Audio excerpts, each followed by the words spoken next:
Funding is a major problem. Yeah. There's an access problem. There's a number quoted by a few agencies, 350 billion rand funding gap. Earlier you spoke a little bit about small businesses, and we had a conversation about them being the backbone of the South African economy, yet I think it's less than 10% can access bank funding. There are over 600 funding programs in this country. People just don't know how to access that funding. How do businesses access funding? Funding is one of the biggest frustrations for small businesses in South Africa. You hear it all the time. Entrepreneurs say there's no funding available. But what if the real problem isn't a lack of funding? It's a lack of funding readiness. In this conversation with Lerato Mathodlana, we unpack how funders actually think, why most businesses get rejected, and what entrepreneurs need to do in order to better their chances of getting funding. Funding is another elephant in the room that makes it difficult for SMMEs. And I love the phrase you said a little bit earlier, money hates. You said money hates desperation. Yeah. But it's hard not to be desperate. As a small business, you've won a life-changing opportunity, and there are costs if you don't deliver on that opportunity. Funding. How do businesses access funding? So when it does come to businesses accessing funding, there is a vast supply of funding in this country. There are over 600 funding programs in this country, both blended financing, grants, purchase order funding, and people just don't know how to access that funding. We all go to the grants because there's no obligation from me. I don't have to do anything. And that also ties into that entitlement aspect where I want to be absolved of any responsibility and accountability. Just give me the money and I'll see what to do with it. But funding doesn't fund hopes and dreams. They fund structure, they fund credibility, they fund profit-bearing businesses. Even if you have a unicorn and a great idea, if you cannot speak to it on paper and actually prove your readiness, no one is going to take you seriously. Last year, they released the Access to Finance report. There's another agency that put together that report alongside the banks. It was FinFine. Yes, if I remember correctly. Yes. Yep. And when I went through that 400-page document, I found that, yes, systematically there are challenges that prevent SMMEs from getting funding, especially those that turn over less than $1 million per year. And you find that because the business hasn't done much, the turnover is low, you get vetted according to the Consumer Act as an individual. So they would look at Lerato, the person, and then you find that Lerato is in debt, Lerato's credit score is low. So as you would in a bank loan situation, that whole vetting process. And the cry was, can we just adjust those terms? Because the reason I'm in debt is because I've had to take out loans in my personal capacity to service the business, because the business is just a cycle, But on the other hand, you find that the businesses themselves are also doing themselves a disservice by not being ready. I speak about funding readiness all the time because that assessment and that diagnosis is actually a window into what exactly it is that is hindering you from getting the fund. And it's not like, oh, they don't like me, oh, my business is a bad idea. No, it's because you are not ready and you are not prepared. And if you haven't handled 100,000 rand, no one is going to give you 1 million. Guys, if you have not given us the evidence to back that this idea has actually worked, this idea actually has repeat return customers, this idea has potential to scale to a point that you won't need funding. There are people who want to apply for funding every year. Yeah. Even in the NGO space, they're just people who just rely on funding.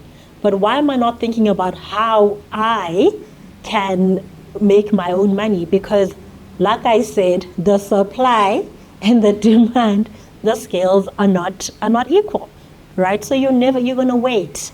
especially because you're not willing to go into blended financing, especially because you're not willing to raise the money the way you need to. You just want people to give you money to fund your hopes and your dreams, and it's not going to work. I've gone to a lot of conferences around South Africa and spoken to small businesses, and I always ask them, when you need money, what do you do? And a lot of them go, no, I go onto Google, and I say, great, what do you type in? And they type in loan, or they type in funding for my business, or they type in grant, similar to what you said. And the problem is the traditional funders that think with that lens of, have you proven that you're ready to accept? Those are the ones that come up in the search results, and they go through this path of rejection, pillar to post. And what I've realized is there's a knowledge gap, not necessarily just a funding gap, knowledge gap of knowing that there are different types of funding, fit for purpose funding, that matches your business problem. So the business problem is not always, I need cash flow. The business problem for Lerato, can I fulfill this tender? Yeah. Now there's a funding for that called tender funding or Yeah, PO PO funding. Or Lerato's delivered, she managed to get it over the line, Yeah. but now the invoice has been issued, given to the end buyer. Lerato will pay you in 30 days, we hope. We'll try our best. 30 days. And Lerato is like, I need to pay my people. I need to pay my suppliers. And that's where invoice discounting comes in. Now, if Lerato was empowered and had the knowledge to go to Google and type in purchase order funding or invoice discounting, all the right providers would start coming up. So how do we spread the word? How do we spread the word of alternative funders being out there? You and I are having this conversation. Hopefully it's going to be viewed by millions. Yeah. Let's put it out there. Yes. Lots of people are going to watch this, and all of a sudden they know what funding solutions are out there. How do we educate Yep. small businesses of the funding? The alternative funding, there's just a bit of a what's the word? There's an absolute alternative funding drive. That's not a fad, it's a trend. It's here to stay, and it's here to address that 350 billion rand gap. But SMMEs just don't know about it. But before we hear the answer to that, let me share something important. One of the biggest challenges entrepreneurs face isn't just access to funding.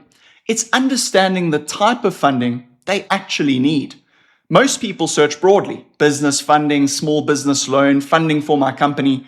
But funding doesn't really work like that. In reality, there are different types of funding designed to solve different problems in a business. For example, if you've won a contract but need capital to fulfill the order, that's where purchase order funding or tender funding comes in. If you've already delivered work and you're waiting 30, 60, or even 90 days for a customer to pay, that's where invoice funding can unlock the cash that's already sitting in your business. This is what we call fit for purpose funding, matching the right funding to the specific problem your business is trying to solve. And that's exactly what Sourcefin tries to do. Instead of trying to force every business into a generic loan, Sourcefin works with the entrepreneur to understand the opportunity, structure the right type of funding, and help them unlock growth. If you want to learn more about the different funding tools that exist, we've also created a video explaining 10 different types of business funding and how each one solves a very specific business challenge. I'll link that below. So instead of searching broadly for funding, start by understanding the problem you're trying to solve and then look for the funding designed to solve it. And if you're not sure where to start, you can always reach out to the team at Sourcefin. Now, let's get back to the episode. Cool. So with the information gaps that exist pertaining to funding, like I said, we rely a lot on plug culture. And a lot of people think that funding only comes from the government, right? We are not searching for the correct things. I often say that the first step, you look for funding within your industry, funding in tourism, funding in hospitality, look for funding specifically, and just by virtue of you changing your wording, you'll get to be exposed to what is out there. And that also comes from you wanting to know. I think you also have to want to know and take the initiative, because you'll easily discount or discredit what's out there because you haven't taken the step to know that you can tap into it. So there is enough information. Thank God the internet is free. That's true. Can you imagine we logged in tomorrow and there was a and subscription? We had to pay. I would weep. So I think we have to people just need to know what to search for. And I'd say start by being specific, because the internet will give you what you give it back, what you ask from it. You know what would also help? You mentioned it earlier, ChatGPT. Yeah, this is my situation. You don't even have to type anymore. You push the little microphone, you speak to ChatGPT, in whatever language, and it will say purchase order funding or tender funding for you. So Lerato, you've bid on the tender. Let's assume you know about tender funding, purchase order funding. You type it in, and there are a variety of funders that pop up. But because you've been specific, they're all funders that can support you. Let's assume it's a Sourcefin because they're sponsoring this episode. So Sourcefin comes through, you click, there's an application, you apply. How does a funder think? What does Lerato need to think or think through, or in what manner should she think in order to give herself the best possible chance of being funded by a funder like Sourcefin? Sourcefin is not looking to fund your idea. They're not interested in your idea. Funders often look at, especially if it's purchase order funding, they look at, okay, are we going to get our money back here? What is the likelihood of us being repaid? And of course, we would have to assess the legitimacy. So two main things come up when it would come to funding. It is your administration, the readiness, which is the compliance, the everything. And number two, your economic activity. Are you able to get into this agreement with Sourcefin and deliver and fulfill your promise so that Sourcefin is able to fund others, number one, and get their money back, right, in order to assist you to their full capability? Yeah, I suppose it's changing your thinking to a funder not being a charity. Yeah.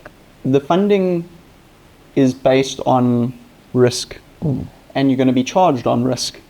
And what's very important for the funder when it comes to making the decision is what is the risk or the likelihood of us getting paid back. If the risk is too high, it's going to be a rejection. So I think it's the job of the business owner to prove to the funder that you will get paid back. And I think what's different with alternative funders versus the traditional lenders, traditional funders used to look at Lerato, and based on her track record, has she proven that she'll be able to pay us back on time within the certain time periods? Here's money, pay us back every month for the next 6 years or 5 years or whatever the case may be. An alternative funder doesn't look backwards though. They look at Lerato and they're trying to solve your problem that you've got. You've got a tender, and the fund is asking, if Lerato delivers on this tender, what is the likelihood that her client is going to pay her on time? So that's very important. And then the second thing is, what is the likelihood of Lerato running off with the money? Yes. So all of a sudden, it's less about credit worthiness and far more about character. And I think you've spoken a little bit about running a tight ship, running a clean ship. When you have business bank statements or business transactions, there's no personal things that are weaving their way. It's not going to be a disqualifier for an alternative funder, but it definitely makes the process much harder because you have to have those conversations. What other things should a small business think through when it comes to bidding on invoice discounting or asking for invoice discounting or asking for purchase order funding? Other than those things, what are some of the things that a funder is looking to Lerato to prove? With alternative funding, there's less speculation that goes into. There's no likelihood of. It needs to be definite. So you need to also have your ducks in a row so that you don't miss out on that opportunity, right? So you don't want to fall off based on, things that could have been avoided, and things that you can't talk yourself out of. Because uncomfortable conversations actually will reveal that you have not been doing the right thing. And oftentimes, if you're not honest with yourself, you will actually start feeling like, okay, you need to also resort to more predatory other funding, alternatives, because on the other side of the coin, you find that there are a lot of shady dealings that come in there, and they put you in a very precarious situation where it might even be dangerous or even criminal activity, because you already have stepped into that territory. So I'd say that as a business, make sure that number one, you prioritize record keeping from the onset. You're able to talk to the numbers, guys. Finance, maths is everywhere. Whether maths literacy or pure maths, which is just this debate that continues. Look, maths lit will probably be better suited for this. Yeah, but that literacy is very, very important. So when you are working with a legitimate funder, especially in the alternative funding space, be prepared. Be prepared to wait, number one, and be prepared not for too long, because they're professionals, but also be prepared for the outcome, right? So the less loopholes that you're presenting, the less speculations and delays will come through, right? So already, like I said, and I will repeat again, be ready so you don't have to get ready and you're continuously playing catch up, and you're also feeling like you're in a tight space because you continuously have to explain what happened here. Nice one. You made it all the way to the end of the video. And now the focus shifts to you. You're early. This channel has less than 500 subscribers, and we're only just getting started. The Great Enabler podcast was built to share real wisdom from people who've actually built businesses, so that more entrepreneurs like you can grow something meaningful. If that resonates with you, subscribe and join us. Let's build this platform together. Be one of the early adopters and join the first 1,000 club.